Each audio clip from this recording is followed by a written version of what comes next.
sakyang ito sa Mactan-Mandawi Bridge mag-aalas 10 kagabi nang biglang maramdaman ng pag-uga sa tulay. Ayo, Mactan-Mandawi Bridge na. Grabe, ano din ah. Lindol din doon eh. Oh my God. Napadasal ang mga pasahero. Habang ang mga napadaang nagmomotorsiklo, napakapit sa railings ng tulay. Lang, kusog kaayo ang linog lang. Lord. Gumuho naman ang bahagi ng isang mall sa Cebu City. Hala, Naapektuhan itong isang tindahan ng mga sapatos kung saan may mga natrap. grabe. May natrap sa loob.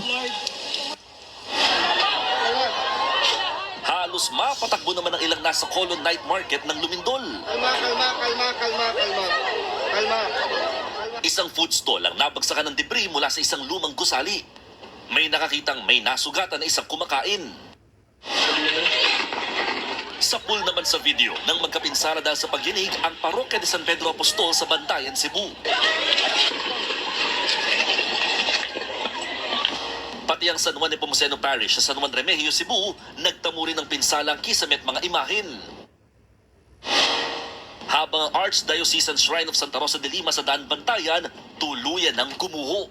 Sarado muna ang tulay malapit sa kanilang public market matapos din ito magkasira. Inilabas naman ng ospital ang mga Grabe. pasyente sa Cebu City Medical Center. Ang isang buntis na nag-labor na sa sidewalk sa kalsada na nanganak habang pinapayungan din dahil maulan. Tagumpay naman ang pagsilang niya ng sanggol. Ayon sa FIVOX, magnitude 6.9 na lindol ang tumama sa probinsya. Sa Bogo, kung saan ito sumentro, kita ang pag-uga sa Minglanilla Sports Ah, Complex. Minglanilla oh. Sports Umabot ang Complex. pagkinig hanggang sa Palo, Leyte.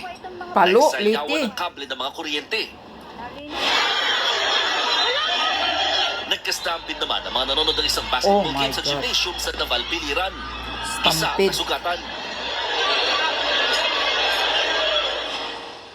Habang sa Masbate, nakaratapos lamang tamaan ng Typhoon Opong, nilindol din kagabi. Napalabas ng hotel ang mga guest nito. Dahil sa lindol, kanselado ang klase sa maraming bayan sa Cebu.